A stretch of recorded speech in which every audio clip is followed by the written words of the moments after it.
Est-ce que vous craignez de faire savoir aux autres que vous êtes chrétien? Est-ce que la perspective du rejet ou de la persécution vous intimide? Vous savez, nous pouvons surmonter cette crainte et être forts dans notre foi. Si vous restez avec moi, vous apprendrez à faire ça tout de suite à l'antenne.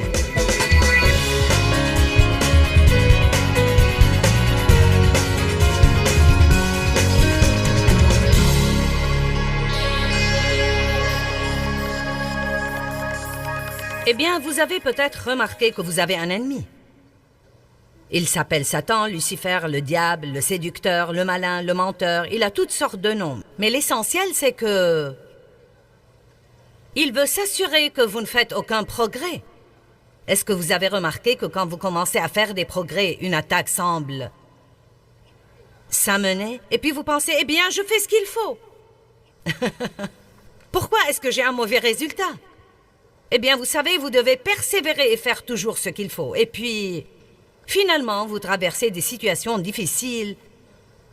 Et non seulement vous gagnez, mais encore vous acquérez de l'expérience quand vous les traversez. Je fais une série ce week-end sur les stratégies de Satan.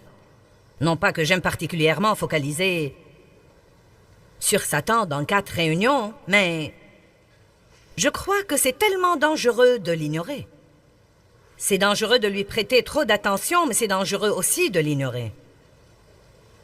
L'apôtre Paul dit, nous n'ignorons pas les ruses et les desseins du diable. Dave vous a parlé ce matin dans sa présentation de notre grande nation, l'Amérique, des dangers d'être ignorant et de ne pas savoir ce que nous devons savoir. Si vous ne savez pas ce que vous devez faire, vous ne faites rien. Et ne rien faire est notre plus grand problème. Satan aime les gens passifs. Il aime les gens qui veulent qu'une bonne chose se produise et qui restent là et attendent pour voir si elle se produira ou pas. Ils pensent que quelqu'un devrait faire quelque chose, mais il ne leur vient jamais à l'esprit que ce devrait être eux. Vous verrez ce soir que Satan vise votre volonté. Je ne vais pas en parler ce matin, mais Satan a une progression. Il essaye d'abord d'attaquer votre pensée. Nous en avons parlé hier soir et nous lui avons pratiquement accordé toute notre attention. Votre pensée est le champ de bataille. Satan argumentera contre vous. Il citera la parole de Dieu inexactement. Il vous mentira et votre seule protection est dans la parole de Dieu. Si vous ne savez pas la vérité, vous ne pourrez pas reconnaître le mensonge. Amen. Il y a des gens dans cette salle aujourd'hui et des gens qui nous regardent à la télé, qui nous écoutent par tous les moyens, soit sur CD ou en regardant un DVD, ou en regardant le programme sur Internet. Et ils croient des mensonges. Vous dites vraiment? Probablement pour presque chacun d'entre nous, y compris moi, il y a toujours quelque chose que nous croyons et qui n'est pas vrai. C'est quelque chose que nous avons ramassé en cours de route. Nous avons été influencés d'une manière ou d'une autre pour le penser. Et bien qu'il ne soit pas vrai, il nous gouverne toujours ou nous contrôle à certains égards. Nous croyons des choses sur les gens. Vous savez, nous pouvons croire que les gens médisent de nous qu'en réalité, ils ne nous voient pas. Amen. Les gens sont loin d'être aussi intéressés à nous que nous le pensons.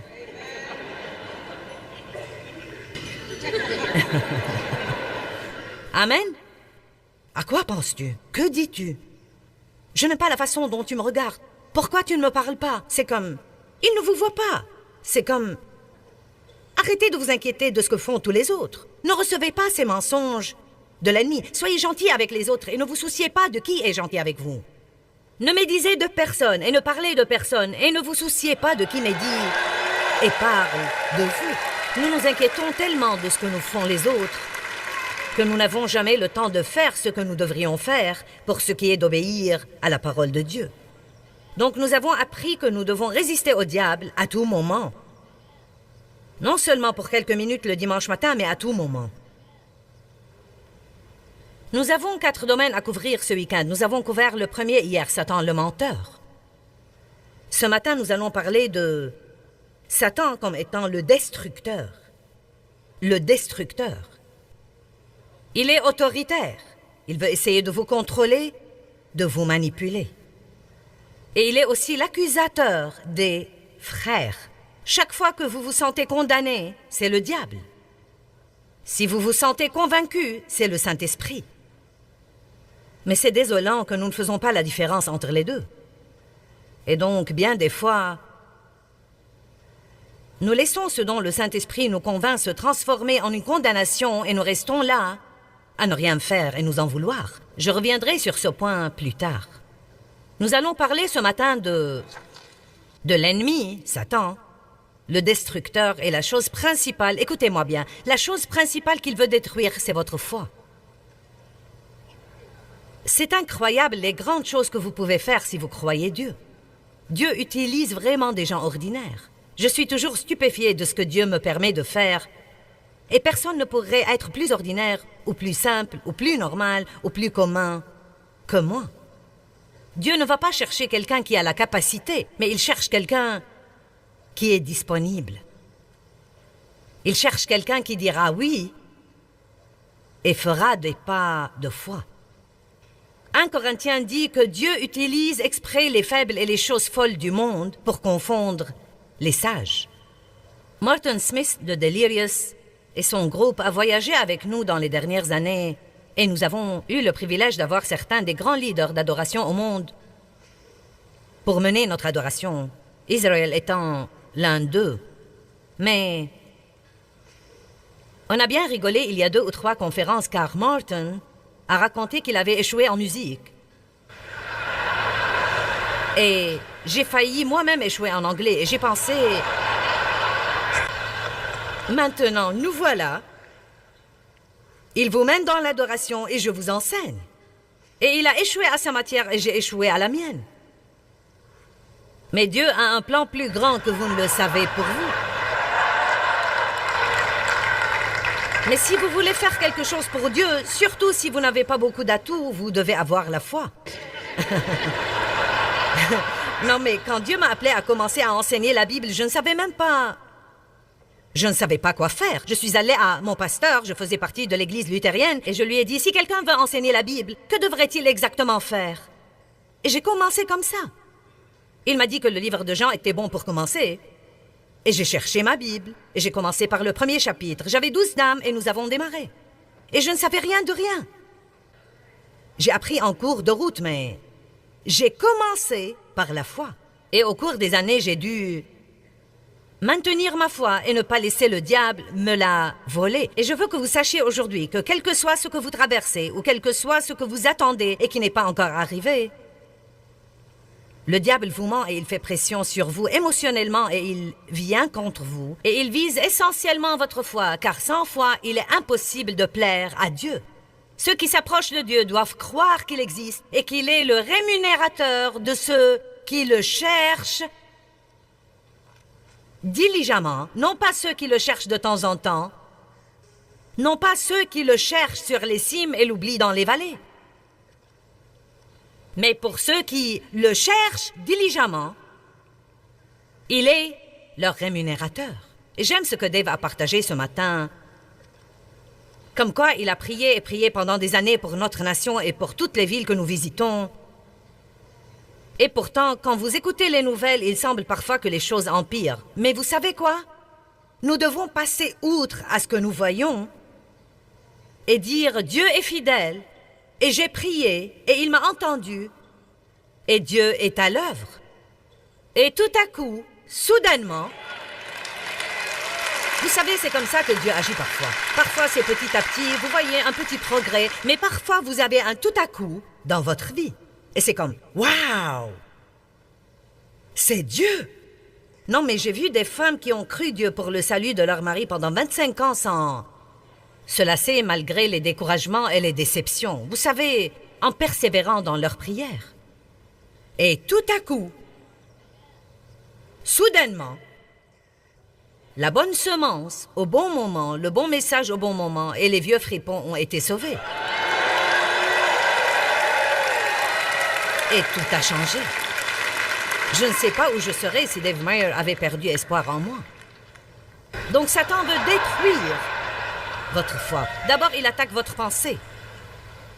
Si ça ne marche pas, il essaye d'attaquer votre corps et ou vos biens. Je veux vous parler pour quelques minutes de votre corps physique et de votre santé. Vous dites, je me mêle de vos affaires, mais c'est ma réunion. Et je vais me mêler si je le veux. Votre corps et votre santé sont très importants pour Dieu, parce que Dieu travaille par vous.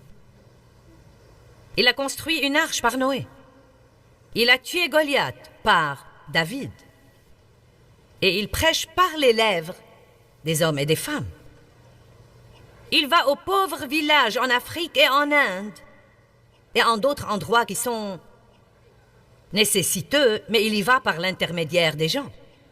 Quand nous prions Dieu d'aider quelqu'un, nous devrions dire d'abord, si c'est moi que tu veux utiliser, fais-le-moi savoir. Dieu m'a dit dans les 2 dernières années, ne me demande plus de faire quelque chose pour quelqu'un, si tu peux le faire toi-même.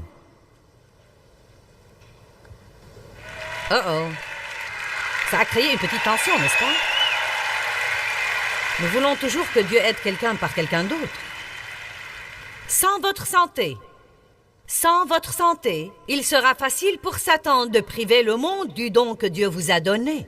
Maintenant, votre don peut être un don spirituel, mais il sera transmis par votre corps physique. Aussi doué que soit Martin pour le chant, s'il se sent mal et s'il est très malade et ne peut pas venir pour chanter, nous serons privés de son don. Si je n'étais pas assez forte et en bonne santé pour courir le monde et pour continuer systématiquement à faire ce que je fais une fois après l'autre, non seulement nous n'aurions pas eu ces conférences, mais encore nous n'aurions pas eu le programme télé, car c'est là que nous puisons nos séquences. Quand Satan vient contre votre corps, il attaque le temple de Dieu parce que la Bible dit que nous sommes ce temple. Regardez 1 Corinthiens chapitre 6, les 2 versets 19 et 20. Ne savez-vous pas que votre corps, que tout le monde dise mon corps, est le temple, le sanctuaire même du Saint-Esprit qui est en vous, que vous avez reçu comme un don de Dieu, vous ne vous appartenez point à vous-même. Vous avez été racheté à un prix. Wow! Vous avez été racheté à un grand prix et devenu les siens. Donc, donnez l'honneur à Dieu et donnez-lui la gloire dans votre corps. Amen? Donc, si vous continuez à lire ces versets, et nous n'allons pas faire ça, il dit « Ce que fera Dieu à celui qui détruit le temple de Dieu. » Maintenant, nous avons une église à Saint Louis, dans ces quartiers déshérités orientés vers le travail social de proximité. Nous essayons d'aider les gens dans ces quartiers et les enfants ont la vie qu'ils devraient avoir et... Quand j'ai l'occasion d'aller à cette église, je voyage beaucoup, donc je n'ai pas l'occasion d'y aller fréquemment. Mais quand j'y vais, si je vois quelque chose qui ne va pas, je dis à quelqu'un, tu dois nettoyer ce tapis. Tu dois réparer cette porte. Tu dois faire ceci, tu dois faire cela, car je veux que la maison de Dieu soit bien entretenue. Nous devons respecter non seulement cette maison en briques physiques et en pierre ou en bois, mais nous devons comprendre que nous sommes le vrai temple de Dieu. Nous le sommes. Et je vais prendre le temps de vous en parler parce que votre corps, votre santé sont très importants. Et beaucoup de gens maltraitent pathétiquement leur corps en vivant de la malbouffe, en manquant de sommeil, en ne buvant pas assez d'eau, en vivant incroyablement stressés et en se prenant pour des super-hommes ou des super-femmes et en croyant qu'ils peuvent violer toutes les lois de la parole de Dieu concernant la santé et qu'ils seront exceptionnellement des rescapés. Allez maintenant, je suis contente qu'il y ait quelqu'un d'heureux ici.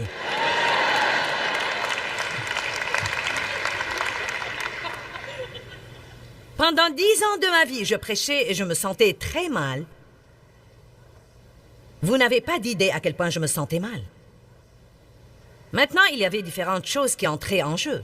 J'étais au milieu de la ménopause et j'avais tout ce bouleversement hormonal et j'avais un cancer du sein et la liste n'en finit pas, mais je peux vous dire que la vraie cause de ce qui n'allait pas chez moi, bien que ces choses soient des problèmes, était le stress.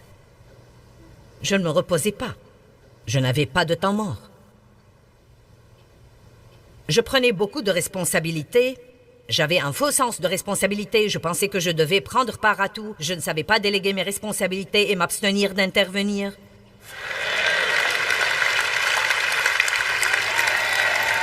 Vous savez, si ce n'était pas fait comme je voulais, ce n'était pas fait comme il faut. Allez maintenant. Et j'allais chez le médecin et il me disait que j'étais stressée et puis cela m'exaspérait parce que je ne voulais pas entendre que c'était le stress. Et je pensais non. Une fois un médecin m'a dit... J'étais dans sa clinique pour 4 ou 5 minutes et il m'a dit « Tu es vraiment une femme intense. » Bien, je n'ai pas aimé ça. Et je vais être très franche avec vous. J'étais en mauvaise santé. Je souffrais de migraines depuis 10 ans. Maintenant, personne ne le savait parce que je me poussais à travailler. C'est incroyable ce que la passion vous pousse à faire. J'avais la passion de prêcher et la passion du ministère et ça m'a donné... Non, mais comme a dit un médecin, tu es une femme qui a de la volonté et cela l'emporte sur tout ce qui pourrait aller mal chez toi. Mais ce n'est pas intelligent à long terme. Je ne dormais pas comme il faut. Je travaillais beaucoup trop. Je ne m'amusais jamais. Je ne riais jamais. Je ne faisais rien qui me réjouissait. Bonjour. J'étais un bourreau de travail. Est-ce que j'ai quelqu'un qui me ressemble ici? Si je m'asseyais pour me reposer, je me sentais coupable, car je sentais qu'il y avait quelque chose que je devais faire. Allez. Et ce système de pensée est tordu, et bizarre, et Satan s'en sert pour tuer notre santé. Or, j'ai finalement appris que je devais me reposer, et je me suis instruite sur le plan de la nutrition. Et mes enfants me taquinent maintenant surtout...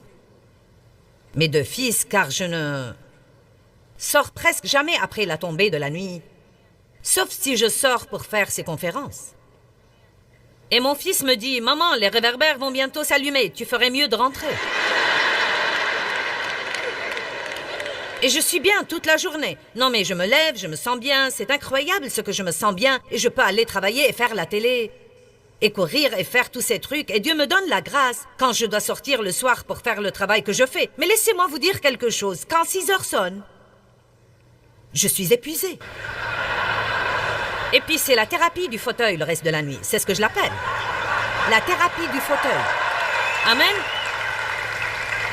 Et je ne m'en excuse pas. J'ai besoin de 3 ou de 4 heures dans la soirée pour me reposer, me détendre, ne pas avoir de problème, ne pas résoudre de problèmes, ne pas prendre de décisions. Et simplement faire quelque chose qui me réjouit. Et vous aussi. Si vous ne commencez pas à faire ça, vous finirez par être amer. Allez maintenant, vous aurez le complexe de martyr. Vous deviendrez amer. Et vous en voudrez à tous les autres qui jouissent de leur vie. Eh bien, ce doit être agréable. Allez! Vous dites, c'est agréable de s'asseoir dans ce fauteuil 4 heures tous les soirs. Vous savez quoi? J'ai dû décider de faire ça et dans le but de le faire, je dois dire non à beaucoup de choses auxquelles, à vrai dire, il y a une grande partie de moi qui veut participer. Vous ne pouvez pas vous impliquer dans tout ce qui se passe juste parce que vous en avez envie. Arrêtez de fourrer votre nez partout. Vous n'êtes pas obligé de tout savoir et de vous impliquer partout. Vous devez avoir un peu d'humilité. Il y a des gens autres que vous qui peuvent faire les choses et les faire comme il faut. Et, pas seulement ça, je sais que ça va être choquant et difficile à croire, mais il y a en fait des gens qui peuvent faire certaines choses que vous faites mieux que vous. Non pas que ce soit vraiment effrayant. Amen. Il y a environ 3 ans, je me suis regardée dans le miroir un matin et il a semblé que beaucoup de trucs qui étaient en haut là ont chuté. Non, mais beaucoup de trucs. Vous savez, des trucs ici, et des trucs ici, et c'était vraiment comme... Oh. Ce n'était pas beau. J'aurais vraiment aimé avoir un lifting pour le corps tout entier, vous savez. Comme quoi, nous prenons tout ce qui retombe et nous le remontons et nous faisons un nœud là et nous le coupons.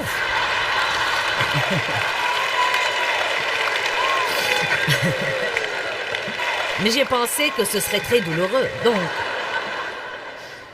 Franchement, je vous dis la vérité, Dieu m'a en réalité parlé comme je me regardais. Il m'a dit, si tu ne commences pas un programme sérieux d'entraînement, écoutez-moi, si tu ne commences pas un programme sérieux d'entraînement, tu ne seras pas forte pour le dernier tiers de ton voyage sur Terre. Maintenant, Dieu merci, quand Dieu m'a parlé, j'avais le bon sens pour le faire. Et je veux finir ce que j'ai commencé. J'aurai, mais... Eh bien, j'ai 66 ans et demi, donc... La chose effrayante...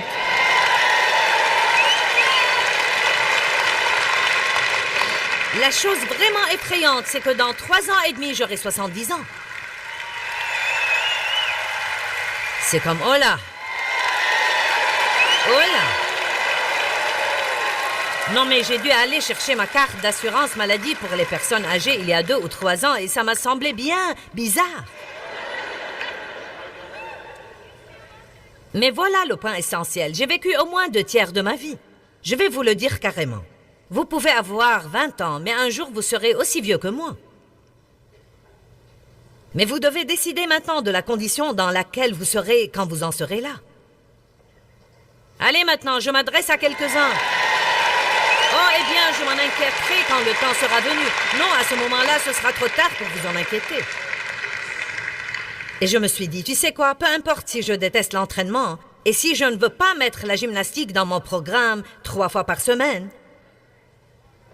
je suis racheté à un prix, je ne m'appartiens pas à moi-même, je suis racheté, j'ai un appel sur ma vie, j'ai un don spirituel, et j'ai une obligation envers Dieu pour m'occuper de ce temple où il vit, pour qu'il puisse faire le travail qu'il doit faire sur terre aujourd'hui. Donc, je vous dis maintenant que Satan viendra contre votre corps et aller à l'église et demander à quelqu'un d'imposer ses mains sur vous ne répare pas tout.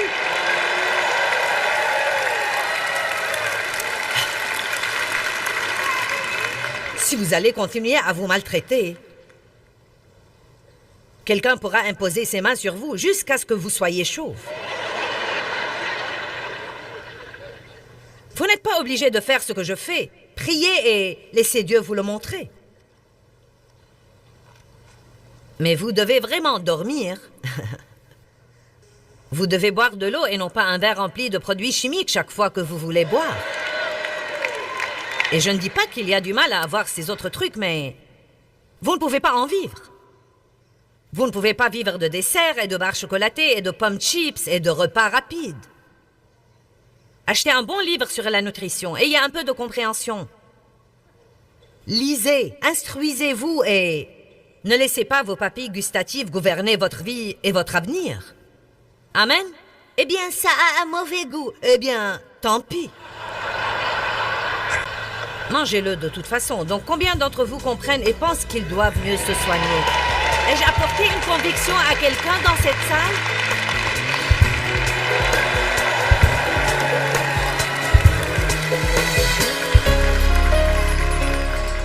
Nous supportons beaucoup de fois des trucs que nous ne sommes pas obligés de supporter parce que nous ne nous rendons pas compte que Dieu nous a donné le pouvoir et l'autorité. Luc chapitre 10, 19 dit « Voici, je vous ai donné l'autorité et le pouvoir de marcher sur les serpents et les scorpions et la force et la capacité physique et mentale sur toute la puissance de l'ennemi et rien ne pourra en aucune façon vous nuire. » Quand nous prenons au sérieux la question de faire les choses à la façon de Dieu, il nous répond par des exaucements. Quand nous devenons proactifs contre les plans de notre ennemi, l'ennemi recule vite.